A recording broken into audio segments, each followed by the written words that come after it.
안녕하세요. 네.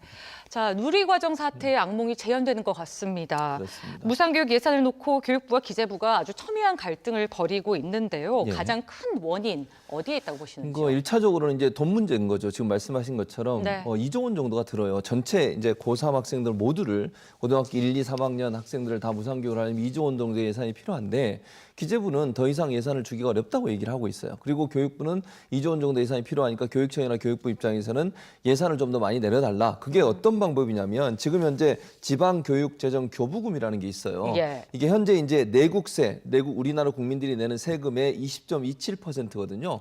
이 교부율 20.27%를 높여달라는 거예요. 예컨대 21%나 22%나 네. 그렇게 되면 자연스럽게 교부금이 많이 내려오게 되니까 운영이 되는데 이제 기재부 입장에서는 현재 학생들도 줄어들고 있는 상황이잖아요. 인구가 이제 줄어들다 보니까 그런 상황이고 현재 교부금 가지고도 충분히 운영이 가능한데 더 돈을 지원해 달라는 것은 받아들일 수 없다. 이렇게 좀 얘기를 하고 있고 그래서 지금 교육부에서는 올 2학기에는 3학년, 고3 학생을 시작으로 해서 내년에는 2학년, 3학년 그리고 내후년에는 이제 1, 2, 3학년 다 모두 다 무상 교육을 시행하려고 지금 하고 있는 상황인데 네. 이 예산 문제가 처리가 안 되면서 이게 실제 실행이 될지는 두고 봐야 될 것 같고 교육부가 주장하는 건 이거예요. OECD 국가 중에 고교 무상 교육 안 하는 나라는 우리나라밖에 없다. 두 번째는 구조적 불평등이 존재하고 있다는 거죠. 예를 들면 공무원들이나 대기업은 그 자녀들의 교육비를 지원해줘요. 그런데 중소기업, 그다음에 자영업자 이런 분들은 전혀 지원을 못 받고 있는 상황이잖아요. 네. 그런 사회적 불평등도 해소하기 위해서는 고교 무상 교육이 반드시 필요하다 이렇게 주장하고 있는데 기재부가 이제 경제적인 문제 때문에 이 부분을 좀 반대하고 있어서 어떻게 진행될지 좀 두고 봐야 될 것 같습니다. 네, 뭐 어쨌든 간에 보육 대란이 있었던 사태처럼 그 후폭풍을 좀 감안해서 빨리 갈등을 좀 봉합해야 되지 않을까 그렇습니다. 이런 생각이 예. 듭니다.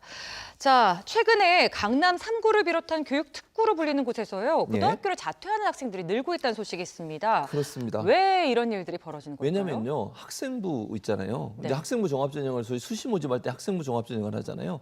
근데 이게 학생부 종합전형을 하려면 내신 성적 관리를 해야 돼요. 그리고 이제 학생부에 여러 가지 다른 것도 들어가잖아요. 예컨대 뭐 특수 활동을 했다거나 어디서 상 받은 거나 이런 게 들어가야 되는데 그게 너무 이제 복잡하기도 하고 힘들기도 하고 그다음에 상대적 평가를 받다 보니까 너무 그거 준비하는데 차라리 그냥 수능으로 보겠다는 거예요. 그러니까 수능으로 보는 게 아니죠. 다시 말씀드릴게요.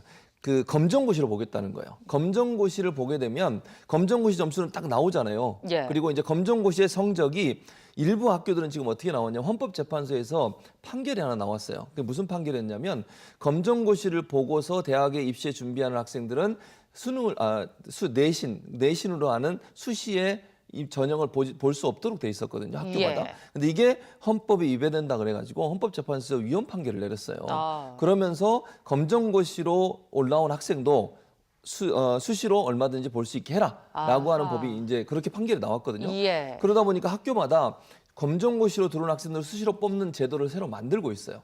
그러면은 검정고시만 하나를 잘 보게 되면 수시로 들어가는데 유리할 수 있다고 판단한 거죠. 3년 동안 열심히 준비할 필요 없이 검정고시 잘 봐서 점수가 높으면 그 높은 점수로 수시 전형에 들어가서 더 유리한 어떤 고지를 점령할 수 있다고 생각하는 거예요. 다시 한번 정리해 보자면 수시 예. 전형이 80%로 확대가 되면서 네. 내신의 불리함을 좀 어떻게 극복하고자 그렇죠. 그런 식으로 많이 한다는 그러니까 얘기죠. 검정고시를 보면 검정고시 예. 점수를 통해서 수시에 들어갈 수 있기 때문에 예. 그 점을 이용하기 위해서 결국은 학교를 자퇴하고 검정고시 준비를 하게 된다는 것이죠. 공교육을 좀 살리고자 했던 그 정책들이 오히려 역설적으로 좀 일어나는 지금 현재는 현실이네요. 그런 상황이 돼버렸어요. 예. 그러니까 이게 학생부 종합전형의 퍼센트가 높아지면서 사실은 학생들 입장에서는 입시에 유리한 쪽을 선택하게 될 수밖에 없는 거잖아요. 그게 이제 검정고시를 하면 더 유리하다고 판단하다 보니까 자퇴율이 점점 좀 높아지고 있는 거죠. 네, 안타까운 현실이네요. 네. 자, 올해 자사고 재지정 평가를 이제 앞두고 있습니다. 예. 3월부터 8월까지 진행이 될 예정인데 예. 서울 지역 자사고들이 뭐 예고했던 대로 집단 반발을 하고 있어요. 맞습니다. 이제 서울시 교육청이 자사고 자립형 사립고들의 운영 성과, 그러니까 재지정을 하기 위해서는 운영 성과를 평가를 해야 되는데 이 평가 기준을 좀 상향을 시켰어요. 좀 더 어렵게. 뭐 잘 아시는 것처럼 지금 이제 서울시 교육청의 입장은 가능한 한 자사고나 이런 그 자립형 사립고들을 좀 줄이려는 의도를 갖고서 지금 하고 있잖아요. 그러니까 예. 엄격하게 조금 더 심사를 하겠다는 건데 그러다 보니까 이제 자사고 그 연합회 22개 고가 있는데 서울 지역에 22개 자사고 교장들이 모여서 회의를 해가지고 우린 도저히 이런 상황에서 그러니까 평가 기준을 강화하는 것을 다시 뒤로 백하지 않으면 다시 말씀드리면 평가 기준을 늦추지 않으면 자기들은 협조하지 않겠다. 이렇게 좀 발표하고 나서고 있어서 교육청과 그다음 자사고 공동체 협의회에서 충돌하고 있는 양상을 보이고 있다고 볼 수 있겠습니다. 네, 자사고는 이 5년마다 평가를 받아서 그렇죠. 재지정을 이제 하는데 아무래도 정상적인 학교 운영이 가능한가 그 여부를 좀 판가름하는 거잖아요. 그렇죠. 그런데 그들의 의견은 이게 지정 취소만을 목적으로 두고 있는 것 같다 이런 그렇게 얘기죠. 지금 오해를 하고 있는 것 같아요. 예, 근데 예, 서울교육청은 뭐 그렇게는 얘기하지 않아요. 서울교육청 예. 입장에서는 정말 말씀하신 것 제대로 운영이 되는지 하는 부분을 점검하겠다는 목적인 건데 자사고에서는 이제 그 부분을 너무 자기들의 학교를 뭐 문 닫게 하거나 아니면 자사고 취소를 하기 위한 어떤 수순이 아니냐 이렇게 지금 의심을 품고 있어서 충돌이 점점점 가열되고 있는 상황이라고 볼 수 있겠습니다. 네. 지금 보고 있는 그 교육의 눈높이나 잣대가 좀 다른 것 같은데 그렇습니다. 그 격차를 줄이려는 노력들이 필요할 것 같습니다. 맞습니다. 오늘 말씀 잘 들었습니다. 네, 감사합니다.